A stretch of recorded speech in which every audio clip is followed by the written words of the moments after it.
What does not destroy me makes me stronger. Friedrich Nietzsche.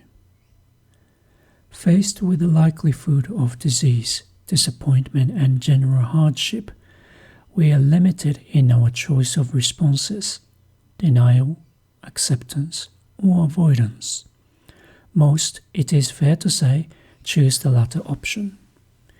In never adopting a consistent philosophy of life, we simply deal with things as they arise, thanking our lucky stars or cursing their ill influence as the occasion dictates.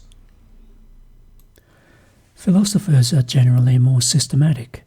Leibniz, famously satirized in Voltaire's novel Candide, argued that we live in the best of all possible worlds, thereby denying the reality of its apparent evils. All would eventually work out for the best. Schopenhauer, not blessed with such a blithely sunny disposition, argued that actually the opposite is true. We live in the worst of all possible worlds, for only the slightest of changes arise in the Earth's temperature by just a few degrees, a relatively small rock hurling from space would leave no world at all. Hence, we constantly teeter on the very precipice of annihilation. How much worse could it get? Nietzsche considered these two extremes equally unproductive. To deny the reality of pain and suffering was self-deluding. To allow it to have the final say, self-defeating.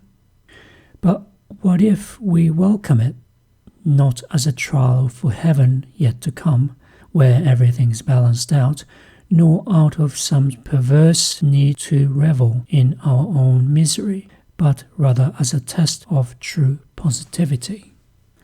Imagine that the demon came to you one night and offered you the following deal. You can live for all eternity, but only so long as you live the same life, exact in every detail, over and over again. What would you say? Most would be horrified. Every joy, yes, but every sorrow, every pain, and all repeated endlessly? But Nietzsche argues, wouldn't a person who could say yes to such a life, accept it unreservedly with all his heart, be the highest example of joy and strength?